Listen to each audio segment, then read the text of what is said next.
Канала на български ли искаш да бъде или на английски? Канал аз съм го почнал на английски. За мен няма значение дали ще е на български и на английски. Той ще има и на български и на английски. Примерно нещата за деца свързани с влогърството ще са на български за начало, а пък после други неща, дето ще ги правя с Artificial Intelligence, те ще са на английски. И така. Не е ли по-добре да има два канала? Не е по-добре.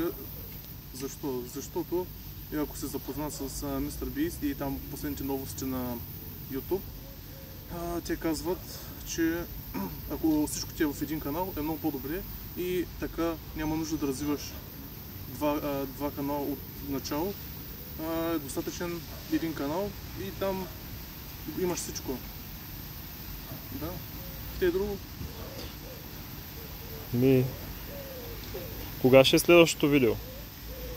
Това е следващото видео, което правя. Всеки ден по едно. Дано.